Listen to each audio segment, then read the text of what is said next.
Oh, hello, hello everyone. Ako, sa mga taong ayaw kay Villar, ito guys, panoorin nyo to. Kasi at first, parang ayaw ko talaga bumoto din kay Villar kasi para siyang namamangka sa dalawang ilog tulad ni Aimee. Kaso guys, ito pala, thank you talaga kay Kifichu, si Crezet, Laurita Cho, sabi niya dito sa post niya. Sa mga nagtatanong, bakit siya alyansa? 2023 pa lang na-discuss na ang alyansa. 5 parties together, Fire, Earth, Water, Earth, Air, kasama ang nasyonalista ni Manny. Okay pa dati si Sara and BBM. Di pa ganito noong 2023. Plastikan pa. Tapos noong May 2024 na formalize ang alyansa as a political party. Tapos, October 2024, nag-try si Martin ibuli si Sara sa congressional budget hearings.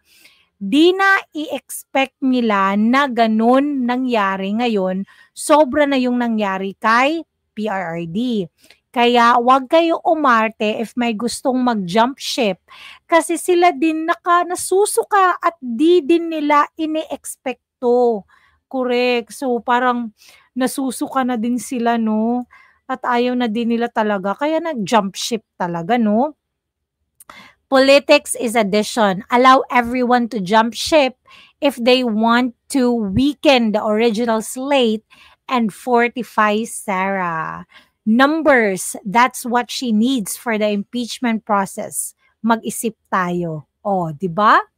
So guys, yun talaga. Thank you talaga Kifichu kasi yun talaga yung iniisip ko eh. Ba't naman ako boboto sa kanya eh? Alyansa nga yung inano niya eh, 'di ba? Doon nga siya kumampi, doon nga siya nag-align eh, 'di ba? Yun pala guys, hindi. Kasi noon pa lang pala talaga is ano, okay pa si Sarah at saka si BBM nung time na yun, kaya alyansa talaga sila. Pero pala 'no, ito talaga nangyari, hindi nila ine-expect na ipapa-impeach si VP Sara ng kabila. Naku, talaga. Kaya guys, ito 'di ba? Meron din 'di ba dito yung, nasaan ba yun? Oh, sabi ni Kifichu, oh, this is what I mean when I say the Villars will be made to pay dearly for jumping to Sara. So, parang alam na natin yung mangyayari, no, na magbabayad talaga sila. Paano? Eh, matagal na may issue ang Prime Water. Hindi lang ngayong April, pero nakipag-alyansa pa rin kayo. So, bakit dati, nung alyansa si Camille, di nyo iniimbestigahan?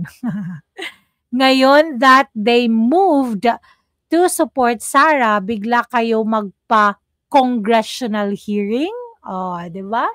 Magpapa-congressional hearing guys para alam niyo na, siraan. 'Yun naman talaga ginagawa nila palagi eh sa hearing, paninira. Pero alam niyo guys, lalong lalong sisikat si Villar niyan. Sige, go, gawin niyo.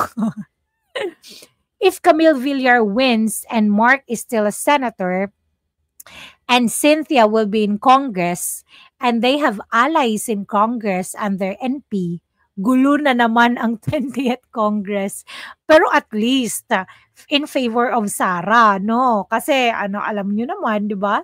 Marami palang mga allies yung Villar sa Congress. You say that this isn't political, but where was your condemnation of Prime Water before when the Villars were allies of BBM? Correct. Ganito talaga ang politics ngayon. If you are with Sara Duterte, the government will be against you. Nako, talaga. And hindi lang Prime Water ang may issue sa services. If you're going to investigate them, we Filipinos will demand that you investigate mining firms in Surigao and other locations, construction firms who are responsible for substandard flood control projects, your fellow congressmen whose companies earn from getting projects from the government. Kasi bawal yan. O, di ba? If you cannot do this, then yes, you are politicking. Politicking. Tama ba pagkakabasa ko, guys? Oh, 'di ba? Prime Water na Congressman Jay Conghon, 'di ba? Nag-post na. Prime Water, we have given you enough time to improve your services. Sabi nyo last meeting, pandemic is a reason kaya may backlog kayo sa development. Although you are not under the LGU of Subic, Prime Water, may responsibility kayo sa tao pero now sobra na. I'll be filing a congressional investigation para sa lahat ng Prime Water sa buong Pilipinas when our session starts. This is not about politics. It's about justice to the consumers. Sobrang dami na kayo pinahihirapan sa mga pangako hindi nyo tinutupad. O, di ba? Nag-post na, guys. At alam nyo kung sinong may utos niyan. Grabe talaga, no? Pero nung alyansa pa, wala namang ganito, guys. Eh ngayon, grabe talaga. All the powers gagamitin para lang manira, no? Grabe talaga. Kaya guys, anong masasabi nyo? Let's vote Villar. Go, go, go, Camille Villar. Tapos sabi pa talaga ni VP Sara, no, na sobrang bait na tao ni Camille Villar. Wow! From VP Sara, talagang maniniwala ako, guys. Kaya guys, thank you so much for watching. Don't forget to like and subscribe to my channel. Bye!